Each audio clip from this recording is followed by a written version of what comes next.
Welcome to this week's episode of Fellowship in Essential Oils. This week, we're looking at Laurel. Well, I think we're looking at Laurel. We've got to work out what we're going to be talking about today, Liz, because sometimes Laurel gets a bit confusing when we're talking about essential oils.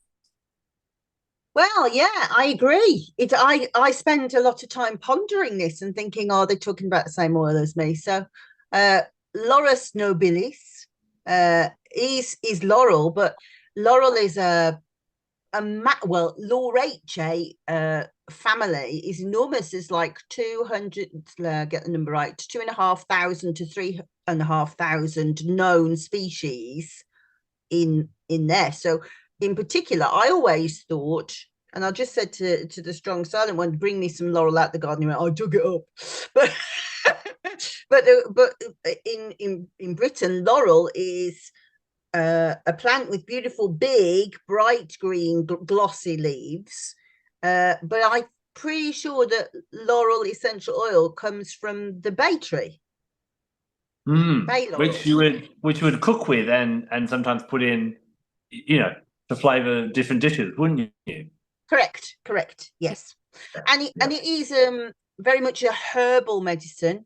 You see it a lot in medieval stuff by Culpeper and Gerard.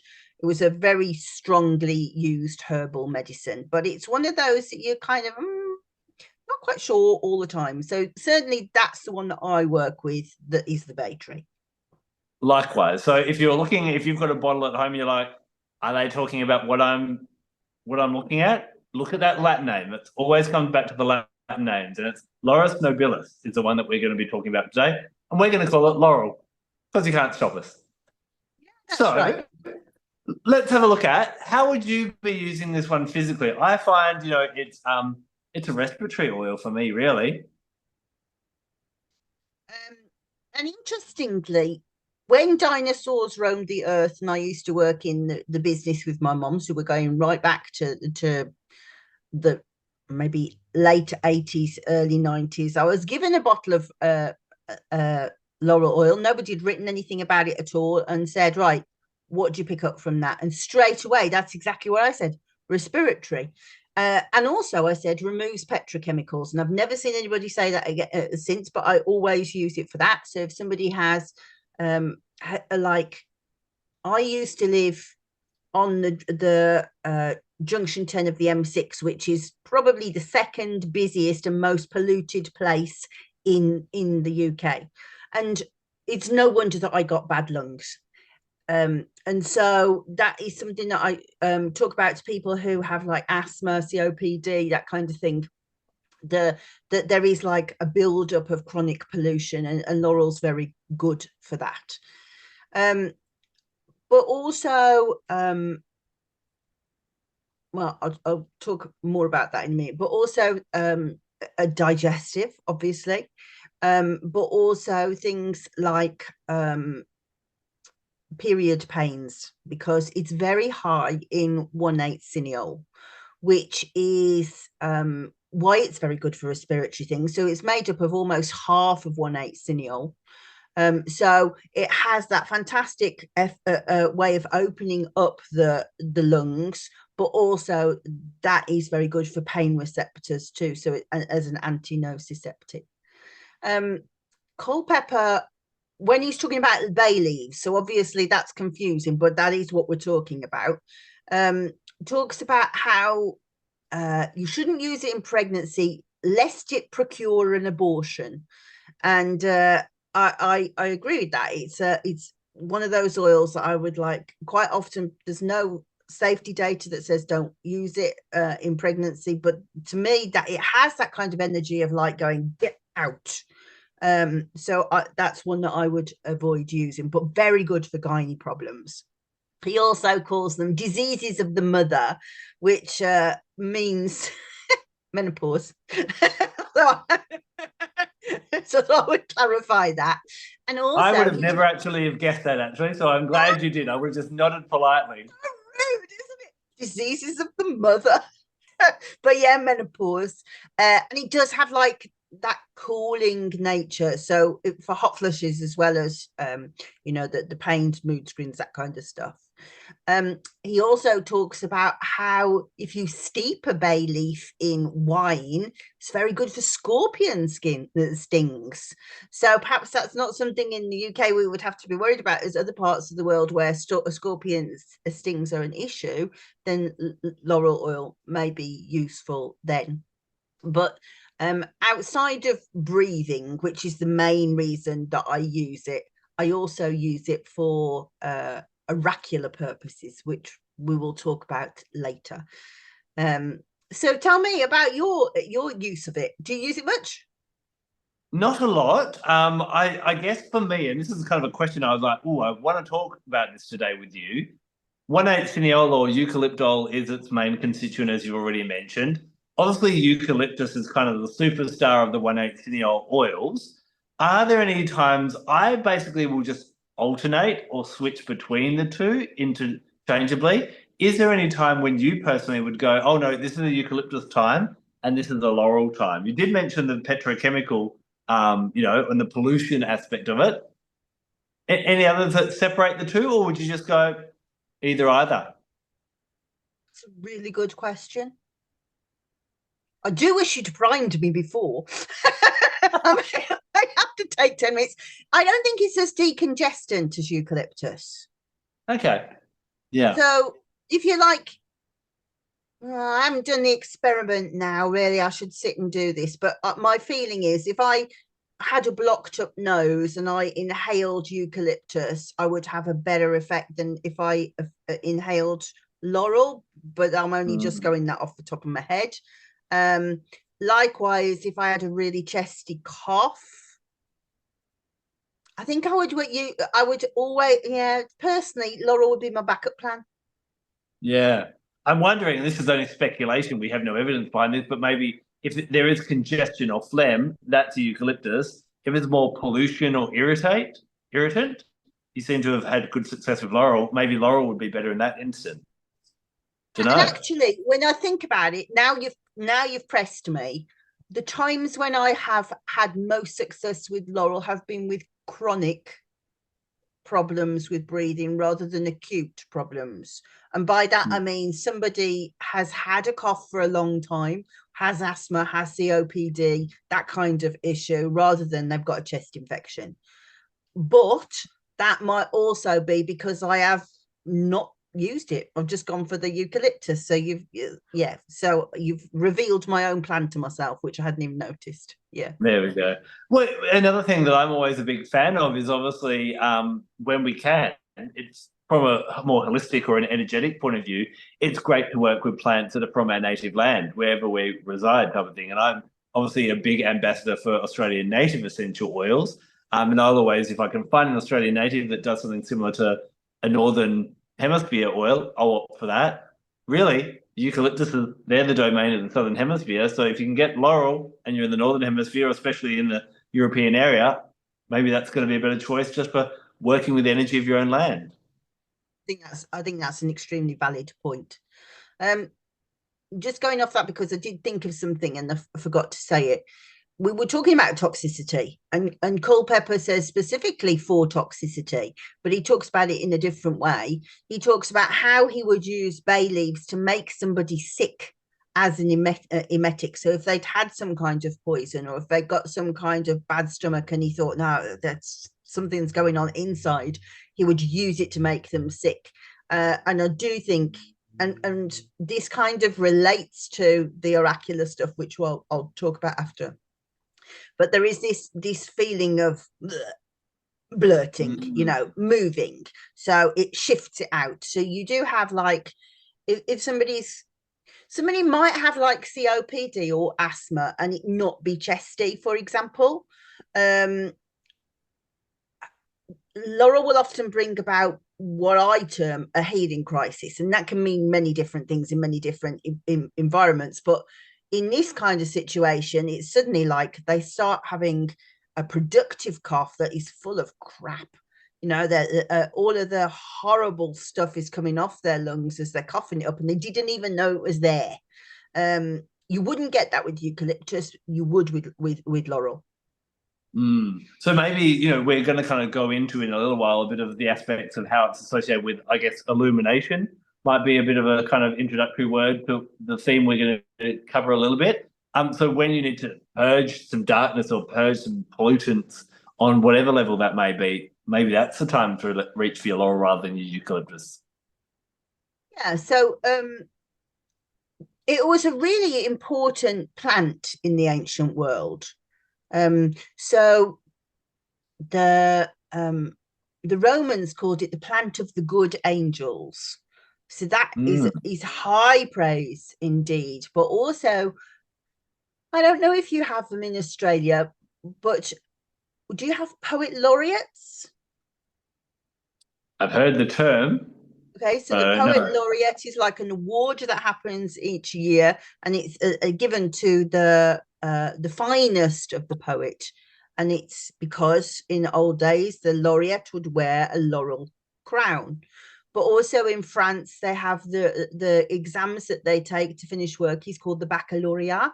That means laurel berry. So the best, so that's the classification of their most important examine. So this idea of achievement, victory, but very much like myrtle, very similar. Really, I should really have not have done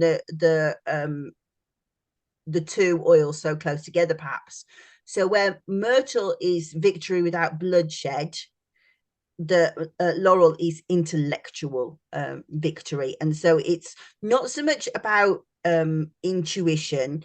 It's about hearing a different part of your brain speak. The left, is it right hand, left hand brain is the, oh, I don't know, the creative side.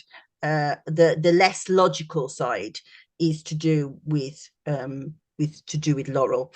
And my son Andy said, "How many tenses are there in the English language?" I said, "Oh God, I don't know."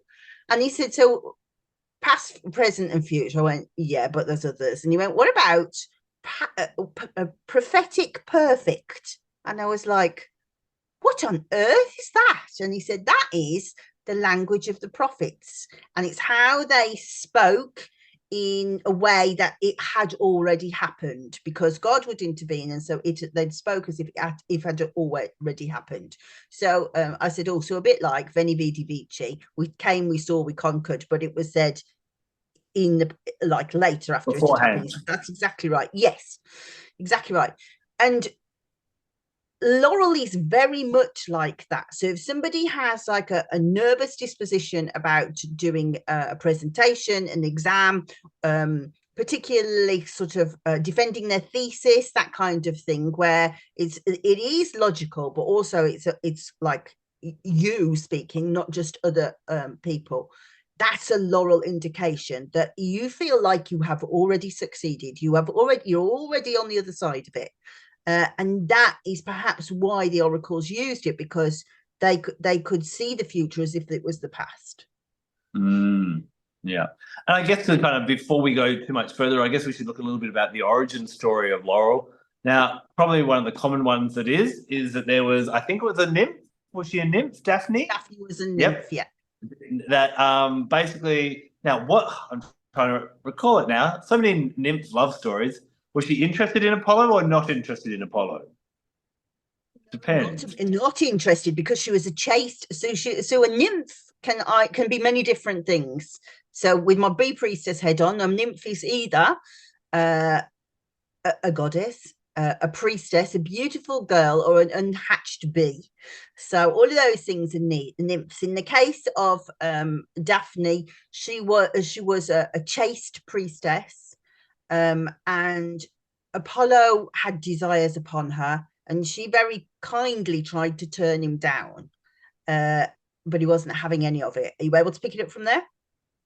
I believe then basically it was her father, in the version I've read, who's like, well, the only way to protect you is to turn you into the Daphne tree or turn you into the laurel tree. And thus he would wear Apollo as reverence or in remembrance of her, would became renowned as wearing the laurel crown. But I can see seeing your eyes, the extra to add to that you've got. No, only that there's other versions. So I agree that was the one that I learned that it was her father. But the more interesting one is that Gaia took offence to the way that Apollo was carrying on, and potentially this is maybe pre-patriarchy, perhaps an earlier version, if you like. So she turned her into a tree, and the outrageous thing was that Apollo, even though she'd gone to extreme lengths to turn herself from shape shifted from one state to another, he still embraced her, which Mm. was he still put his arms around her and he would not be told. And yeah, that so there's like the idea that when he wore the laurel crown, he was victory over her. You know, he still got his own way. So you've got like two versions. You've got like the romantic version, but also there's like an insidious, almost like Mm. Me Too thing going on here of like bloody men, they won't be told sometimes, you know, and that myth is definitely one of those stories. Yeah. And probably in modern day symbology, we've all seen the laurel crown, that kind of U-shaped or horseshoe-shaped, crown of laurel. We associate it with the Olympics, and basically with overall victory. And of course, the Olympics wasn't exactly the spectacle we see today. It wasn't just about sports; it was about intellectual pursuits and a whole range of things, wasn't it? That's exactly right. Um, so and also it wasn't the only games. So the Olympic Games was just one of many. So, for example, we're talking about the oracles, and I'll explain why I keep mentioning this. Um, at Delphi, they had their own games, which were the Delphic games, the Pythian games, and there would be like a day of sports, a day of music, a day of oration. There would be there was debating. So it was the best of the best, and these were all like in offerings to please the deity. So at Delphi was to please Apollo. Um, and so yeah, you would often in all of those kind of games you'll see the victor wears laurel. Exactly right. Yeah. Mm. I'm just thinking back to. I'm like, those Olympics would be fascinating. Can we bring them back with debating and all those different things? That would be a. Well, so that's why I paused then, because I thought I was going to say something else, and then I thought, well, what was I going to say? So, did you know that the modern day Olympics uh, originated from near where I live in Ludlow? They started Ah, in Much Wenlock. So when we go to the hospital, we have to drive through Much Wenlock, and there's very little there, except for a sign that says the birthplace of the modern Olympics. And it was a teacher who decided to resurrect them again as like a school thing, and then it became a worldwide phenomenon. But yeah, he only resurrected the sports side. amazing. Now, moving on to more of an emotional healing aspect that I really like to use Laurel for is around that theme of victory. And we find so many people in the world don't feel comfortable winning or shining their light. Apollo is that radiant being, and a lot of us will dim our light, very much so. Sometimes things happen to us as children where you may be told, well, don't show off, or maybe one of your siblings wasn't as good as you, or sometimes we have a sibling that maybe has a disability or an injury, and it's like stop asking for attention or stop trying to shine, and we're encouraged to dull our shine in different ways. And so, you were talking before about victory of the intellectual kind, and when we need to show our intelligence and different things like that. Anyone who struggles with that, struggles to shine their light, I think Laurel is absolutely amazing in that way for children. But also as we get into adulthood, if you don't feel like shining bright in places like Australia, we have something called the tall poppy syndrome, where no one likes someone who thinks that they're better and grows above. And so this can be good for a sense of equality, that no one shows off and thinks they're better than anyone else, but it can also kind of hold people back because you don't want to kind of take your little moment to shine, and we all should have a different time to shine. So wherever you find yourself in a case where you're like holding yourself back, hiding your light from the world and not giving your best, and not comfortable with that, Laurel's a really nice one to work through and go, well, why? Why do I not feel like stepping forward, saying what I have to say, sharing my skills, whatever they may be? I find it really great just to breathe, let go of that heaviness. We talked about getting rid of that density before on the physical level, and then off you go. It's a really great one in that way. I'm trying to think how to phrase my reply because I think I absolutely agree with all of that. And I've kept referring to the oracles all the way through, so I'm going to delve into that now. So perhaps the most important use of the laurel tree was at Delphi. So the Oracle of Delphi was one of the most important decision makers, if you like, decision influence. We call them influencers today. Okay, influencers is a really good way to describe them in the ancient world, and people came right across the European continent, the Mediterranean, to consult with the oracle. And they would work in shifts. So there would be 3 oracles working at any given time. And we talk about the Oracle of Delphi, but this lasted for 1800 years. So it's not just one, it's many, as I say, working in shifts. And the interesting thing that made me stop was these women were very important for many different ways, in that they would have to consult with if somebody, if like there was a leader, a tribal leader who wanted to know where to make his settling, for example, he would consult the oracle. So they would come to Delphi. They would queue for a very, very long time because they only worked on specific days throughout the year. I think it was 9, if I remember rightly. And you would have to wait for a very long time. When you did finally get to see the oracle, she would have started her shift by going down to the Castilian spring, doing a purification ritual. She would come up, she would sit on her tripod, and she would shake her laurel to indicate to Apollo that she was ready for him to speak. And again, we have this idea that the oracular site at Delphi is much, much older than Apollo. So the story tells it's another Gaia story. Gaia's daughter Delphine was a serpent dragon who delivered the oracles, and Apollo usurped her and took over, and it was him that would speak. And his oracles would be sent up via Numa. So Numa can be seen in many different ways. So particularly we say that it is the breath.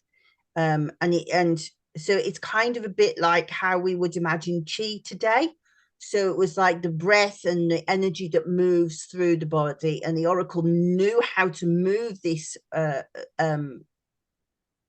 breath in a certain way so that she would bring up Apollo's words through her lower mouth. So you can work that out for yourself, through her lower mouth, up through her womb, and they would be blurted out of her mouth in hexameter verse. So that means that everything rhymed, and there was 12 beats, and it was kind of riddling. So there was like a sign over the top that said, know thyself. And another one in another doorway that said, everything in moderation. But know thyself was very important, because she would give you the way in this riddling way, and it was down to you to make decisions based on that. So this idea of there is a logical point, but your own intellect, your own intuition deals with it. We also have the idea of the pneuma. So I talked about how it's breath, but also pneuma, we also know now, was ethylene. So she was sitting over a crack in the earth, and there was volcanic smoke fumes coming up, which potentially made her high. We hear that she was high, whether she was or not, we don't know, but that's what we're told. And she would have this prophecy. So, but also Laurel kind of sometimes makes you feel a bit out of your head if you breathe it enough. Don't let me not talk about safety afterwards. So that's an indication as well, how she was able to almost like breathing like the dragon did, she breathes out the smoke and the words. And remember how I said it was like a blurting thing. But when you were talking about the tall poppy syndrome, that's a really important like aspect that happened to the priestesses. So incidentally, they were Melissas. So Melissa Delphis was the oracle of Delphi, the Delphic bee. And originally they were young women, beautiful virgins, whatever virgin meant in those days didn't mean the same as it did now. They were chaste, but they were young. But because they had a way of often challenging the patriarchy, even then, and standing up to them, on one occasion, one of the women was profoundly raped to put her in her place. And then the whole system changed and it became the job of the crone. So young women were taken out, women of like 50, around about that age, whose husbands had died. So they were widows. So they didn't have any need to have sex anymore. So they were still chaste, served, but they still wore the maiden's garb. And you'll have there's lots of instances in the evidence where people have come and challenged the priestess and particularly tried to get them to do an oracle on a day when she wasn't supposed to do an oracle. So the planets weren't right and the situation wasn't right, and she's refused. And they've tried to force her, and she stood up for herself. So this idea of breathing and being able to speak one's truth calmly and with like, you're not going to do that to me, that's very much a Laurel thing. And bear in mind, that kind of debating aspect that I talked about with the crown and the remember Apollo he is the sun, but he's also the god of music, the god of poetry, the god of logic, all of those things that kind of like super tongue of able to just being able to get out. That's a Laurel thing. There's one lovely story where don't remember the leader anyway, he had said to the oracle, you will give me an oracle, you will sit on the tripod as you are instructed. And so she does, and she says, I predict you will do whatever you please. And Ethan goes away thinking that he has got his own way, but actually it comes back on him, and his tribe is beaten 2 years later because people have taken umbrage to what he did to the priestess, to the oracle, and they overpower him. So this idea of being able to know what to say at the right moment and being able to argue your way out of people who are bullying you is a Laurel thing. It's definitely an intellectual victory oil, as you mentioned before, isn't it? That's a real strong point of it. I think it's still not it's definitely more sacred to something like Apollo than it would be probably to Mars, which is more that victory with bloodshed. And Laurel speaks beautifully. She when she stands up for herself, you don't swear at people. That's not what you're saying. You are absolutely cutting their legs out with the clever answer that they're like, it's very much so. And I'm going to go off on a slight tangent just for a bit of crystal reference. It is believed that people would actually take a sapphire to the Oracle of Delphi because it would be said in riddles. And there are many different crystals that are really great for the third eye chakra, the dark blue or indigo crystals. Many will actually help with the intuition, but sapphire helps you not only to receive messages, but to interpret them as well. And that's why it's a stone of the nobility. So if you are working with Laurel and you want to bring in a sapphire, that would be an interesting pairing to work with. Never heard of that. Thank you. That's really interesting. Yeah. Another aspect of Laurel that kind of ties on from this victorious point of view that I wanted to share today is the exploration of what's called the bright shadow. So we all know our shadow self, and that's something that's explored quite in depth. It's those aspects of ourselves that we don't like, that we hate about ourselves, maybe, and that we keep hidden away. And once we can actually learn to love them, there actually can be some self-growth of that. But then there's the bright shadow. And I'm going to kind of lead you in a back way around to understand this. And I want you just to think in your own mind as I'm talking about someone you admire. Now, that may be someone in your life, or it may be someone famous. And as I'm talking, I want you to think of, well, what are some characteristics of that person that you admire? Maybe, you admire their courage, you admire their intellect, you admire their grace with words, their kindness, whatever it may be. And then if you write those things down and then you reflect on them, you may need someone else to look at these words as well. But what you'll often find is what you respect in other people, you actually have within yourself. And I did this activity with a group of tarot readers, a beautiful group of tarot readers from the Western Australian Tarot Guild last weekend. And they did that. And what they all found is they wrote down some words, they shared it with a partner, and they're like, yeah, that's you. Often we avoid the darkness or the yucky parts of ourselves, but we also can't see our own light, our own brightness. And sometimes we have to see it in other people and think about, what do I admire in other people? Do I admire courage? Do I admire grace? Do I admire kindness? And we often resonate and like things in other people that actually exist within us as well. And I find Laurel's a really good one because it is about victory and shining your light, for actually doing that work and going, oh, okay, I am what I admire in other people.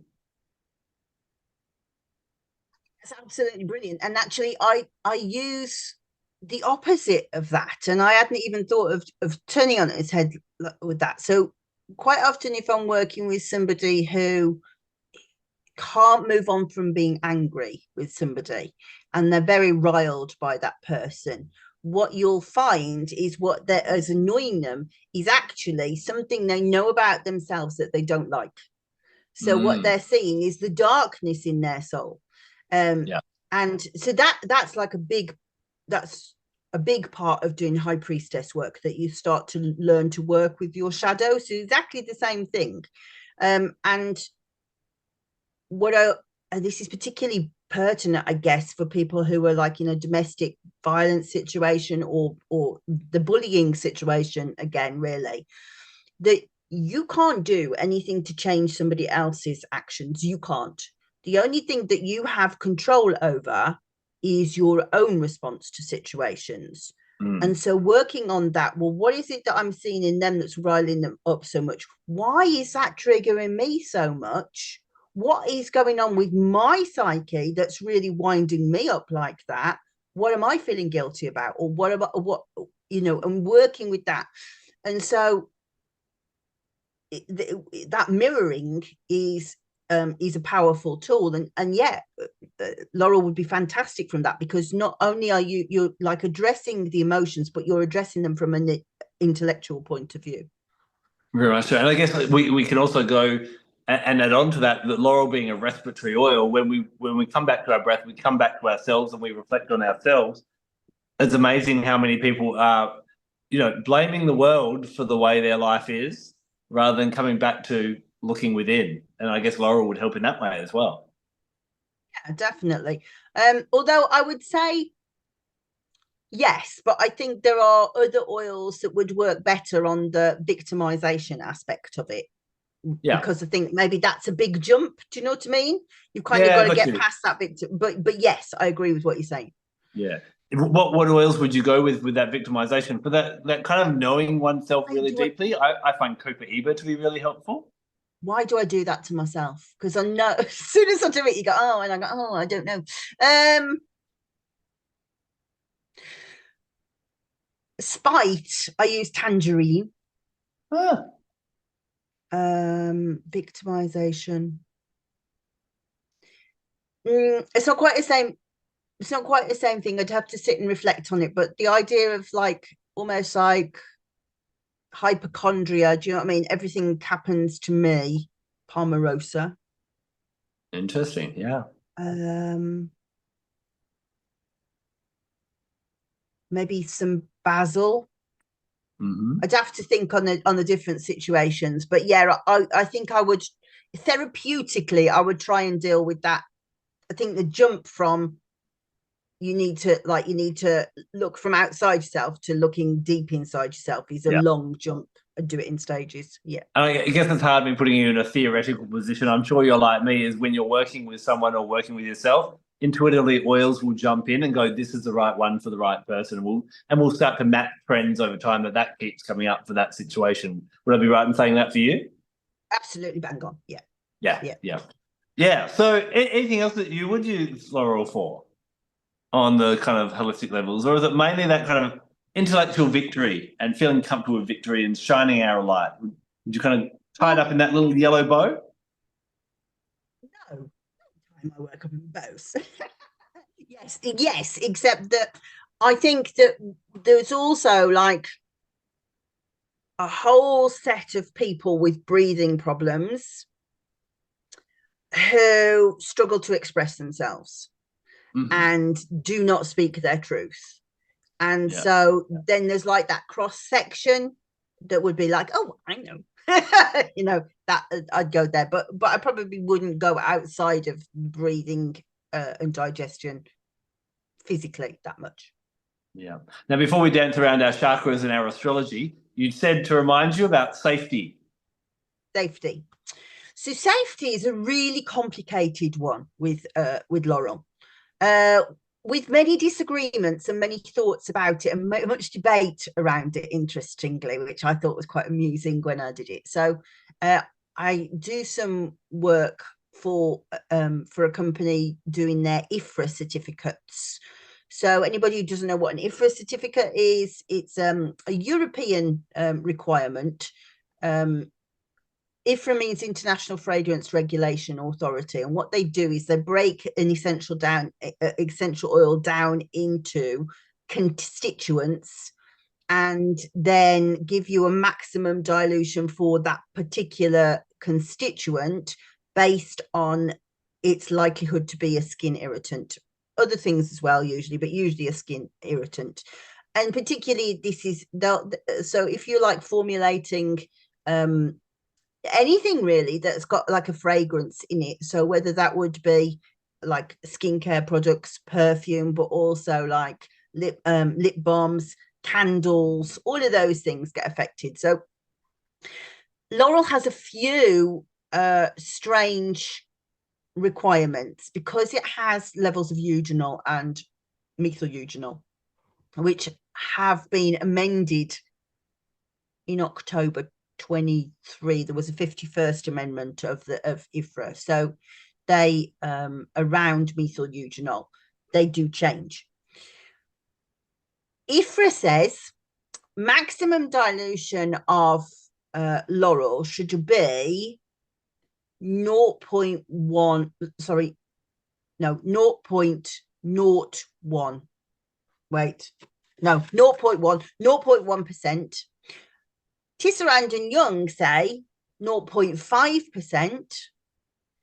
The EU regulations say 0.005%. So whatever is small.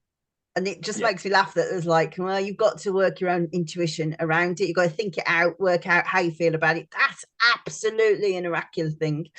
Personally, I go 0.5%. I agree with Tisserand and Young.